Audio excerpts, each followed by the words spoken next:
Well, over the weekend, protesters descended on Fort Benning, Georgia, to speak out against the Western Hemisphere Institute for Security Cooperation, formerly known as the School of the Americas. The annual protest drew about 1,700 people to the gates outside of Fort Benning. Unlike previous years, though, not a single protester was arrested. This is the 23rd annual gathering, and the message remained the same. That message is to end congressional funding of a military education facility notorious for human rights abuses throughout Latin America. Now, producer of Breaking the Set, Manuel Rapolo, was in Georgia this weekend, and he joins me now. Manny, thank you so much for coming in. Hi, Megan. Can you give us some more background on this group, this institute, and what it does? Sure. WINSEC, as it's known now, formerly known as School of the Americas, was actually founded in 1946 in Panama, where it was then closed down and moved to Fort Benning, Georgia. Just 2 years later, it was first called the School of the Assassins by people in Panama. It's a notorious school for, over the last 60 years, it's been training soldiers from across Latin America. Upwards of 60,000 soldiers have actually gone through that school and graduated. Some of the most notorious human rights violators in the Western Hemisphere have come out of this school. And over the last, I would say 23 years, there's been protests organized by the School of the Americas Watch in Fort Benning, Georgia. And that's what this protest was. It's just like in years before, drawing thousands of people to the scene against what people see as one of the biggest sources of political instability in the Western Hemisphere.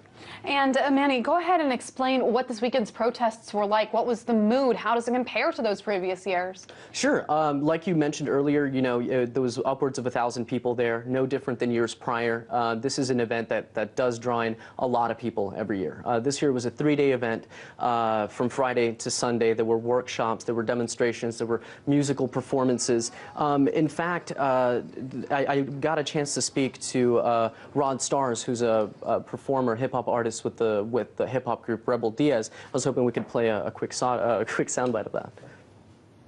I'm here because I'm from Chile, and 40 years ago, September 11th, 1973, there was a military dictatorship that was funded by the CIA, funded by the U.S., and part of that dictatorship was having people tortured and disappeared and incarcerated as political prisoners.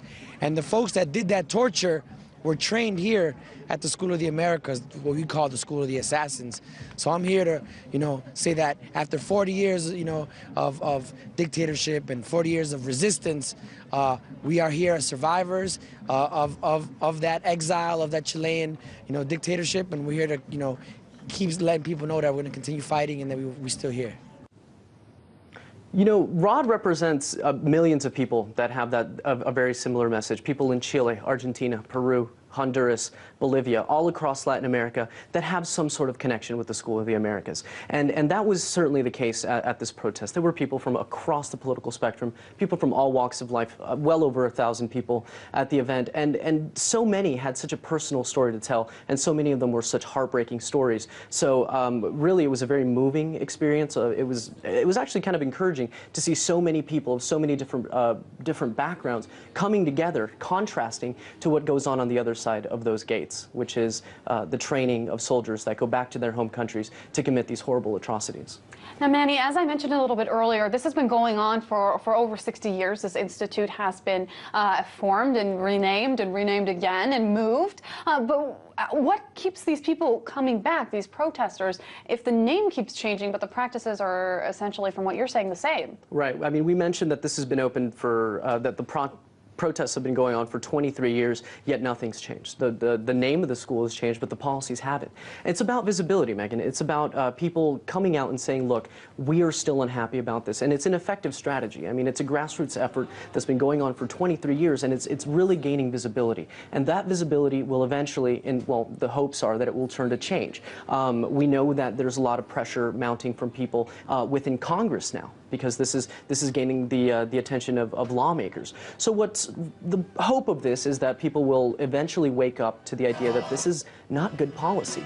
And the problem that we see is that the mainstream media, the corporate media, doesn't really pay attention to this. It was really unfortunate for me walking around the protests this week and not seeing any other camera crew other than independent media there. What we need is the corporate media, all channels, not just foreign outlets like RT, there to cover this, because people need to know what's going on so that people can wake up and really demand a change.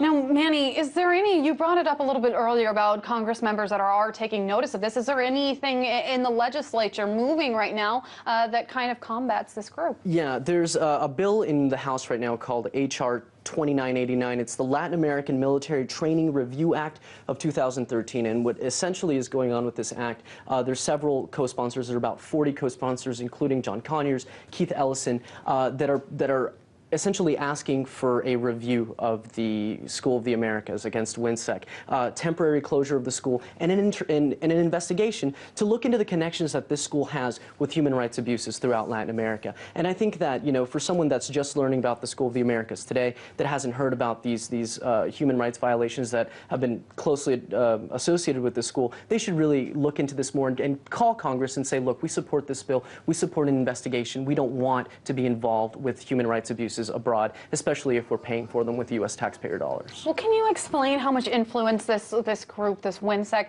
really has over places in Latin America in its political and military institutions? Sure. One of the people that I spoke to at the rally, Father Roy Bourgois, he's actually the founder of the School of the Americas Watch. I got a chance to talk to them. I'm hoping we can play a short soundbite of what I spoke to him about. It's about oppression. It's about men with guns who return to their countries like Honduras and other countries after their training to protect U.S. economic interests, to exploit the cheap labor and the natural resources. And I think Father Bourgois really hits the nail on the head with this. The U.S. in the past has used the School of the Americas, you know, in the 40s and 50s and 60s as a way to counter the socialist movements in Latin America. It's since evolved into counter-narcotics operations. But really what's going on in the case of Honduras in 2009, for example, there was a coup against the Democrat-elected president who was more closely aligned with the socialist bloc in Latin America. Those responsible for the coup were all trained, if not graduates, from the School of the Americas. So this is one of many examples. Another one is Efrain Rios Montt in Guatemala, to show that it's U.S. interests above, you know, the public good. And if democracy is in the way, then democracy is often the casualty of that. Breaking the Step producer Manuel Rapalo, thank you for breaking that all down for us, since you're so good at.